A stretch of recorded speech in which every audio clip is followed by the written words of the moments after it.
Invariantes. A partir de tener el listado de los coeficientes después de la rotación, vamos a analizar ahora lo que ocurre al operar con algunos de ellos. Comencemos haciendo la suma de A' y C', coeficientes de x cuadrado y de y cuadrado después de la rotación. Al sumar A' y C', se van a cancelar los términos b seno por coseno porque están sumando y restando en uno y otro coeficiente. Cuando sumamos vamos a tener a factor común de coseno cuadrado de tita más seno cuadrado de tita. Dijimos que b se cancela y en el caso de c vamos a tener también seno cuadrado de tita más coseno cuadrado de tita. Estas dos expresiones entre paréntesis suman 1 por tratarse de las relaciones pitagóricas. Es decir que A' más C' es igual a A más C. Estamos diciendo entonces que la suma de coeficientes antes y después de la rotación de los dos términos cuadráticos de x cuadrado y de y cuadrado son iguales. Esto es lo que llamamos el invariante lineal o de primer orden. ¿Por qué invariante? Porque antes y después de la rotación no cambiaron esas operaciones, en este caso suma, ¿sí? Analicemos otro caso más. Si hacemos A' menos C' ahora. Al hacer A' menos C' vamos a tener A factor común de coseno cuadrado de tita menos seno cuadrado de tita. Ahora, no se van a cancelar los términos b, sino que van a sumar. Es decir, que voy a tener 2 veces b seno por coseno de tita. Y en aquel caso voy a tener más c factor común de seno cuadrado de tita menos coseno cuadrado de tita. Si tuviéramos los signos opuestos en alguno de estos paréntesis, se trataría de la misma expresión. Vamos a sacar entonces un factor común menos 1 para que estos términos cambien sus signos y se conviertan en la misma expresión, un factor común. En definitiva, ¿qué es lo que tenemos? Tenemos 2b seno por coseno y tenemos entre este y este factor común coseno cuadrado de tita menos seno cuadrado de tita. Y la expresión que nos queda entre paréntesis será A menos C con el cambio de signo. Dijimos coseno cuadrado de tita menos seno cuadrado de tita. Como ya vimos anteriormente, 2 seno por coseno es el seno del ángulo duplo. En definitiva, esto es b seno de 2 veces tita.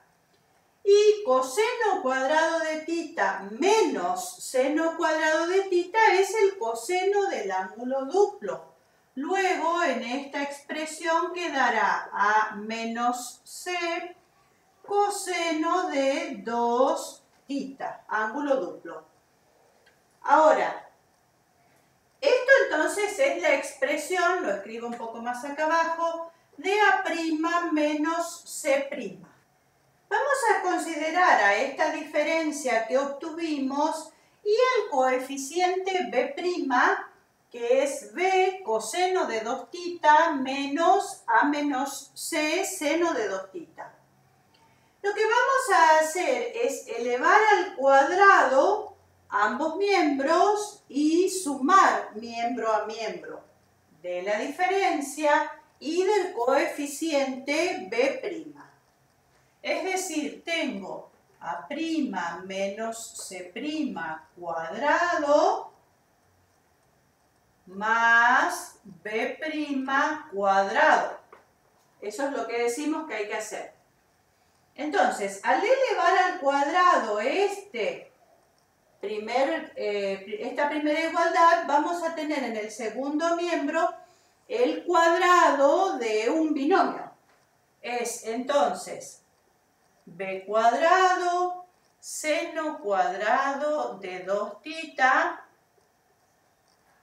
más, lo dejo expresado, A menos C cuadrado coseno cuadrado de 2θ más el doble producto 2b por A menos C seno por coseno, ambos de 2θ.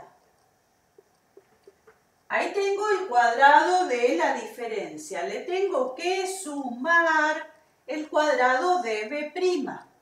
De nuevo es un binomio, es entonces B cuadrado coseno cuadrado de 2θ más A menos C cuadrado seno cuadrado de 2θ, doble producto, negativo ahora, menos 2b por A menos C, seno por coseno de 2θ.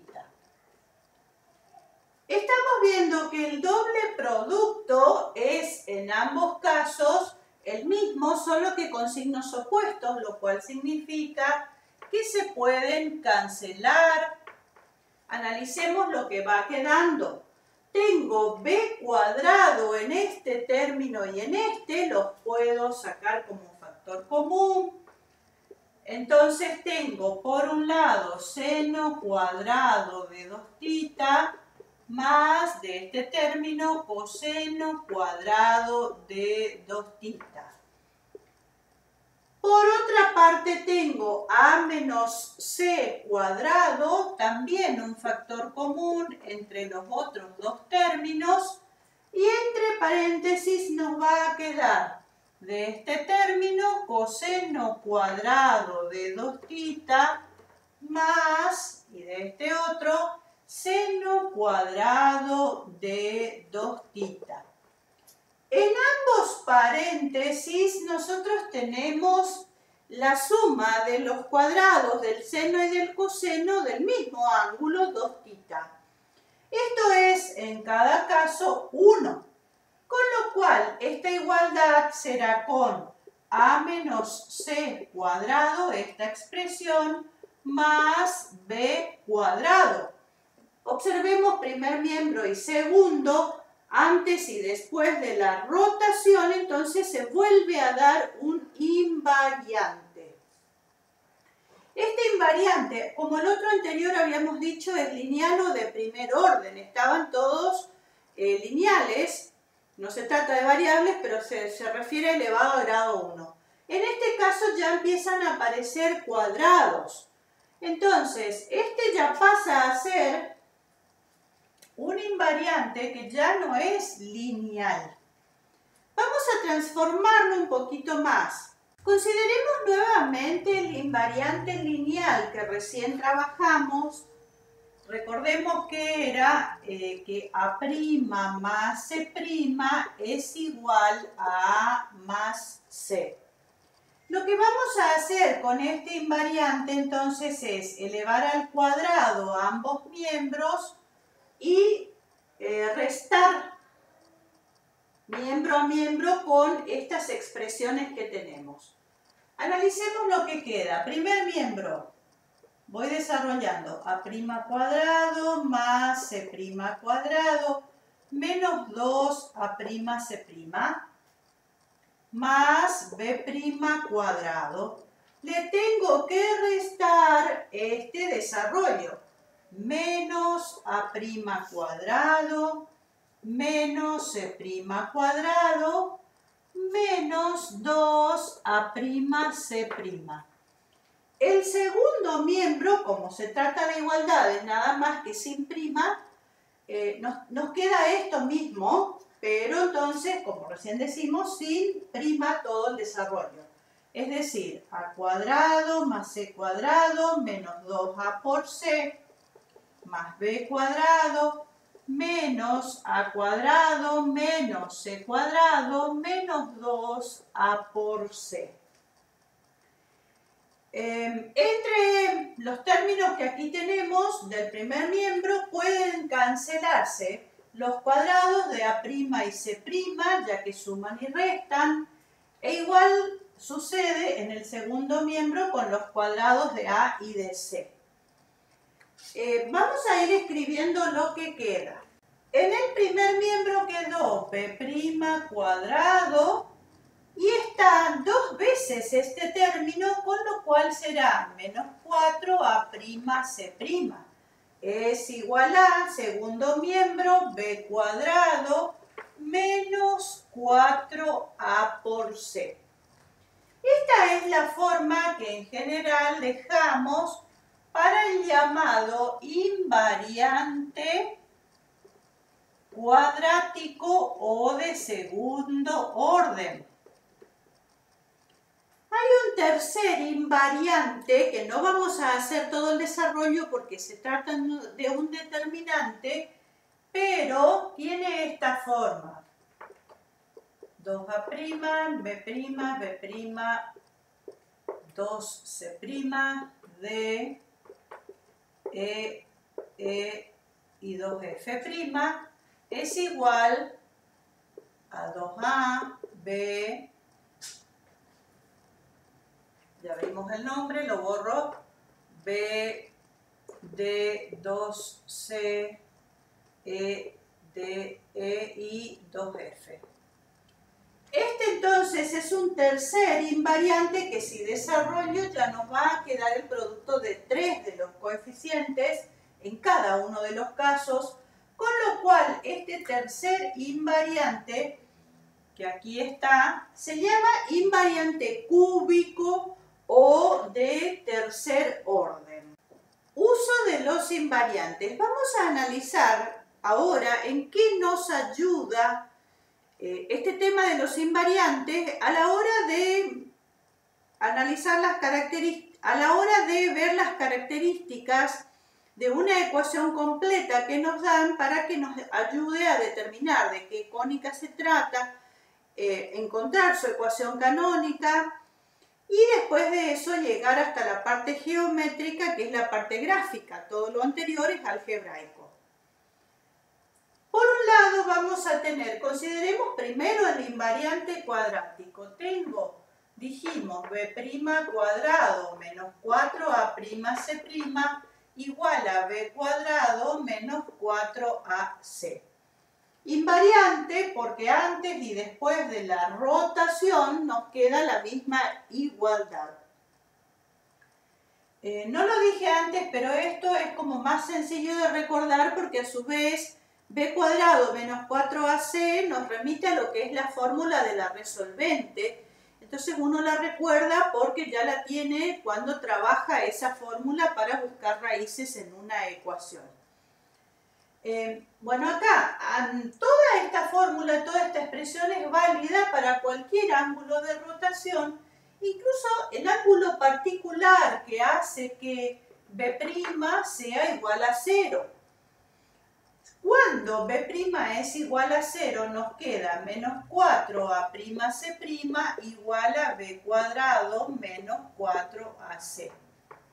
O lo que es lo mismo, a' por c' es igual a menos b cuadrado menos 4ac todo sobre 4. Esta expresión, entonces, que obtuvimos sería que el producto de los dos coeficientes de los cuadrados de x y de y después de la rotación es igual a este cálculo de coeficientes antes de la rotación. ¿Para qué esto nos va a servir? Porque nosotros vamos a calcular esta expresión, porque eso lo podemos hacer ni bien nos dan la ecuación completa. nos va a dar un número positivo, negativo o cero, que son las posibles opciones. ¿Qué va a significar? Si el número fuese positivo, si el número es positivo, el que obtengo acá, va a significar que A' y C' tienen el mismo signo, ya que el producto de ambos es un número positivo que estoy viendo cuánto es. Si eso ocurre, entonces va a significar que esto me está dando la pauta, después de que calculo, que la línea que voy a encontrar es una elipse, ya que estamos diciendo que A' y C' tienen el mismo signo. La otra situación que puede ocurrir, que A' y C' tengan distintos signos, con lo cual esto me quedaría negativo. Entonces estamos diciendo, cuando este número es negativo, aquí vamos a trabajar con una hipérbola. Y la otra situación que puede ocurrir es que esto sea igual a 0, y pensando en igual a 0, estamos diciendo que uno de estos dos coeficientes es 0. Y eso es, según lo que vimos, una parábola. En definitiva, lo que yo tengo que analizar es b cuadrado menos 4ac. Pensemos desde esto. Ya vimos todo este segundo miembro y lo que significa por los signos. Pensemos solo en b cuadrado menos 4ac. Si b cuadrado menos 4ac es un número negativo, sobre 4 seguirá siendo negativo y con el menos que se encuentra aquí adelante pasará a ser positivo todo este segundo miembro. Y eso es lo que dijimos que nos lleva a la elipse.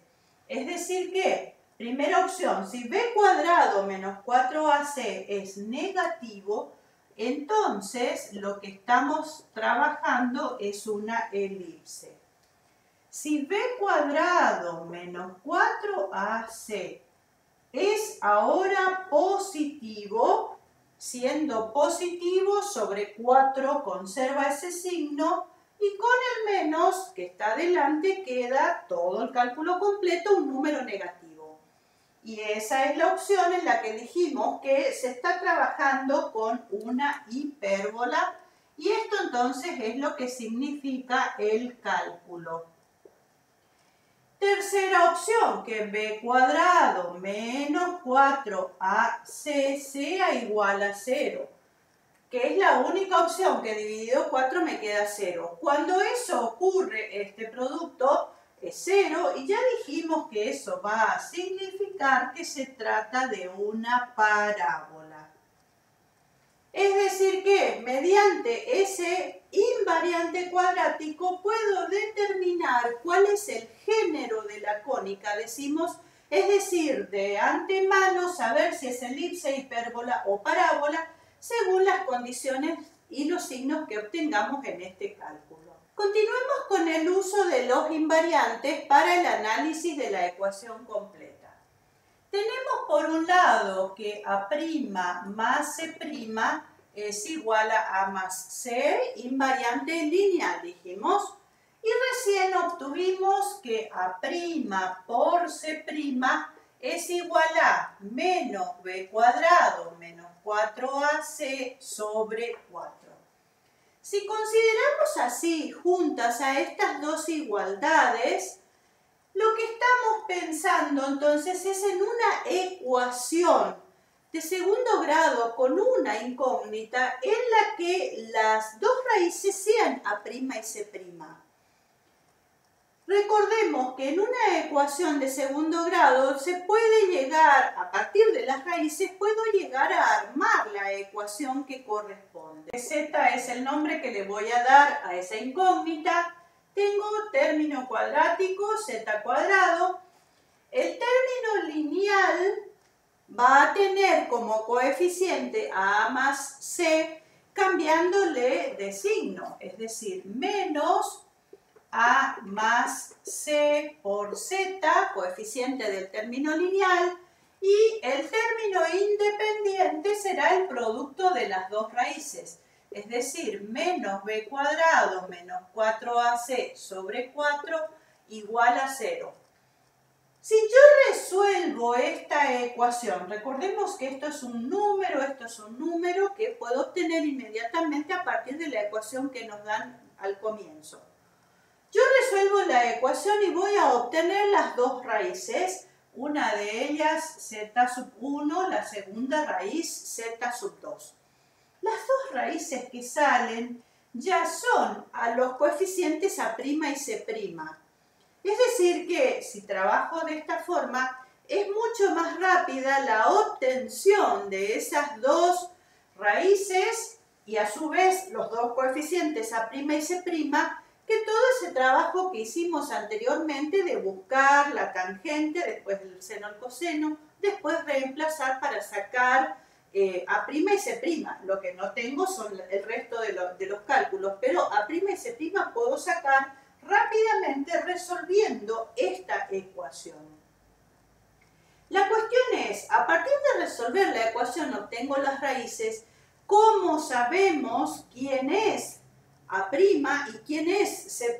Para determinar, como estamos diciendo, quién es A' y C', lo que voy a trabajar es una expresión que ya obtuvimos recién de la diferencia entre A' y C'. A menos C por coseno de 2θ más B por seno de 2θ. Vamos a hacer entonces en este segundo miembro la extracción del factor común seno de 2θ. Si saco factor común seno de 2θ, en este caso nos va a quedar A menos C coseno de 2θ dividido por seno de 2θ, porque estoy sacando este factor. Y en este segundo miembro va a quedar directamente B. Sigamos trabajando aquí. En esto tenemos seno de 2θ, factor común. Aquí, si pasamos el coseno dividiendo al denominador, que es seno, nos va a quedar seno sobre coseno del mismo ángulo, lo cual va a significar la tangente. Es decir, A menos C en el numerador sobre la tangente de 2θ. Y todo esto más B. Seguimos trabajando acá. Recordemos que la tangente de 2θ, según ya habíamos encontrado, es igual a B sobre A menos C. Hago esa sustitución. Es entonces seno de 2θ que multiplica, si tengo B denominador sobre A menos C lo puedo escribir multiplicando al otro A menos C que ya tengo en el numerador, con lo cual va a quedar A menos C cuadrado sobre B más B. Si hacemos como un denominador en este paréntesis, va a quedar seno de 2θ que multiplica A menos C cuadrado más B cuadrado, todo sobre B. Y eso es entonces la diferencia entre A' y C'. Ahora, analicemos lo que ocurre. El ángulo θ, nosotros hacemos el cálculo y siempre nos da un ángulo agudo. Si el ángulo θ es agudo, 2θ podrá ser agudo, podrá ser recto o podrá ser obtuso, pero no va a llegar nunca a ser un ángulo llano. Es decir que, siendo θ un ángulo agudo, puedo afirmar que 2θ es un ángulo que va a pertenecer al primero o al segundo cuadrante. Estrictamente no llega entonces a ser llano ni pasar de esa medida. Es decir que el seno de 2θ, pensemos que el seno en los primer y segundo cuadrante tiene signo positivo, es decir que esto es positivo siempre, cualquiera sea el valor del ángulo θ. Ahora, en este numerador tengo una diferencia, pero está elevada al cuadrado, con lo cual siempre será positiva.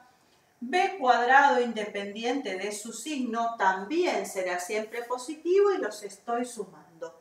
Es decir, que todo este numerador es positivo siempre. En definitiva, lo único que no puedo afirmar es qué signo va a tener B, porque ya sabemos que puede ser positivo o negativo. Es decir, que la diferencia entre A' y C' en ese orden dependerá del valor de B. ¿Qué es lo que quiere decir?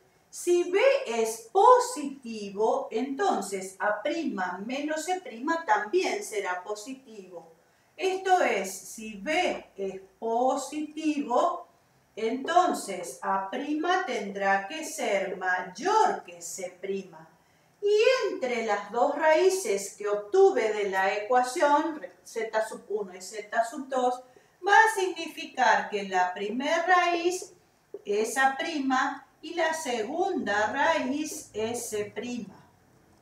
Entendiendo que la primera raíz que obtengo es la mayor, para que se cumpla esta expresión que está acá. Ahora, esta desigualdad.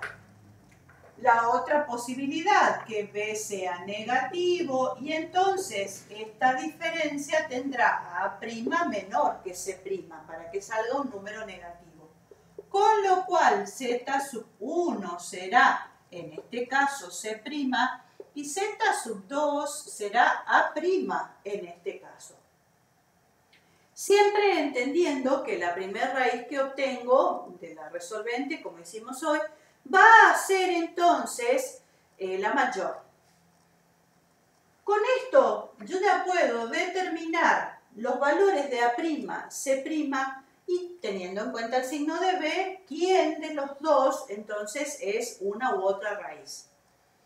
Esto nos lleva a una cuestión particular que suele ocurrir. ¿Qué pasa cuando nosotros armamos la ecuación? Recordemos que era z cuadrado menos A más C por Z menos B cuadrado menos 4AC sobre 4 igual a 0. Bueno, supongamos que B cuadrado menos 4AC salga 0, que era una de las posibilidades, dijimos, para la parábola.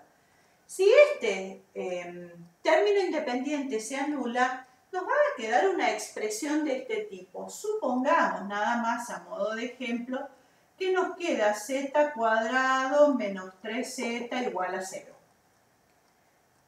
Después que busco los valores, ¿no? Nuestra tendencia, por tratarse de una ecuación incompleta, es a hacer z factor común de z menos 3 es igual a 0 y solemos poner z sub 1 igual a 0 y z sub 2, despejando de aquí, nos queda 3. Entonces, observemos lo que queda y cuidado en este caso. Si yo trabajo de esta forma, resulta que me fijo el signo de B en la ecuación y resulta que le asigno a la primera raíz que saco el valor, si B fuera positivo, A', a la segunda raíz el valor de C'. Pero no está pasando esto. Entonces, quiere decir que si yo sigo este camino, si bien llego a las dos raíces, tengo que tener cuidado que todo el tiempo estamos pensando en esta condición para poder afirmar esto acá. ¿Cuál es el consejo entonces? A partir de armar la ecuación, cuando ya reemplacé todos los valores, lo que hago es resolverla siempre con la resolvente, esté completa o no. Porque si nosotros resolvemos, cambio acá, ya sé que las dos raíces son 0 y 3. Si nosotros resolvemos con la resolvente, dijimos z cuadrado menos 3z igual a 0, z entonces será igual a 3 más menos la raíz de 9, y ahí queda todo sobre 2.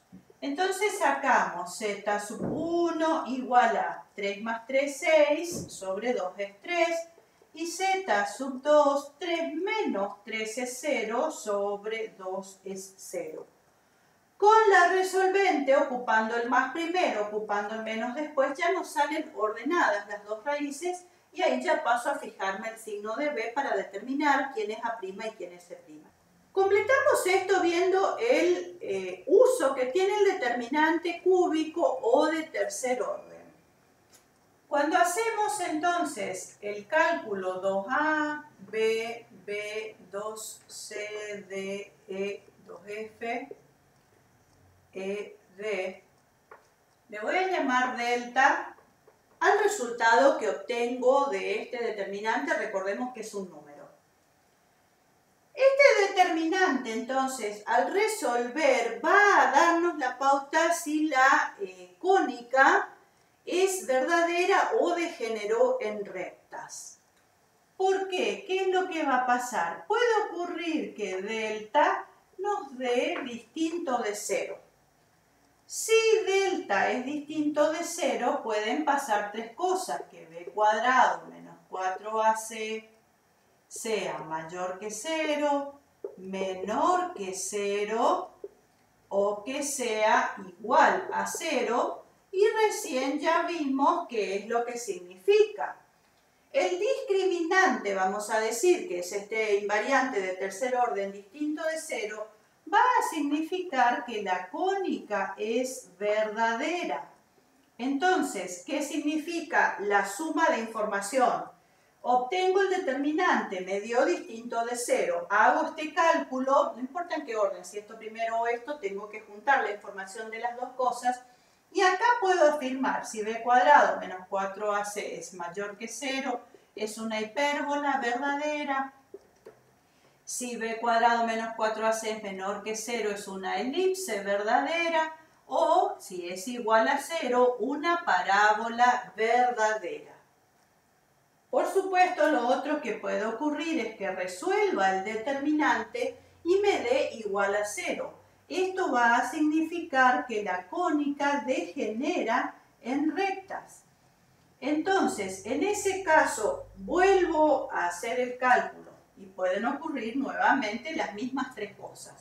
Que b cuadrado menos 4ac sea positivo, negativo o 0. Entonces, ¿qué es lo que va a significar? Todas degeneran en rectas, pero no de la misma clase. Entonces, si b cuadrado menos 4ac es mayor que 0, se trata de la degeneración de una hipérbola, y recordemos que son dos rectas reales secantes.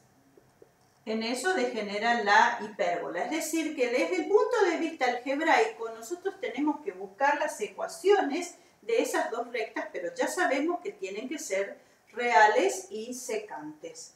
Si b cuadrado menos 4ac es menor que 0, dijimos que es una elipse. Recordemos al comienzo de los gráficos, la elipse degenera en un punto. Pero les había dicho que son dos rectas imaginarias con un punto real de intersección. Entonces acá serían dos rectas imaginarias con un punto de intersección real, para abreviar, ¿sí? Y lo que yo tengo que buscar serían las coordenadas de ese punto, que en definitiva es el centro de la elipse. La elipse degeneró únicamente en ese punto centro. Y por último, si b cuadrado menos 4ac es igual a 0, se trata de la degeneración de una parábola. Y como ya dijimos, la parábola degenera en dos rectas paralelas o coincidentes. Y entonces nuevamente se busca ecuaciones de rectas desde el punto de vista algebraico. En definitiva, siempre tengo que buscar ecuaciones de rectas. La cuestión es qué tipo de rectas son y qué es lo que hago con la información que obtenga luego.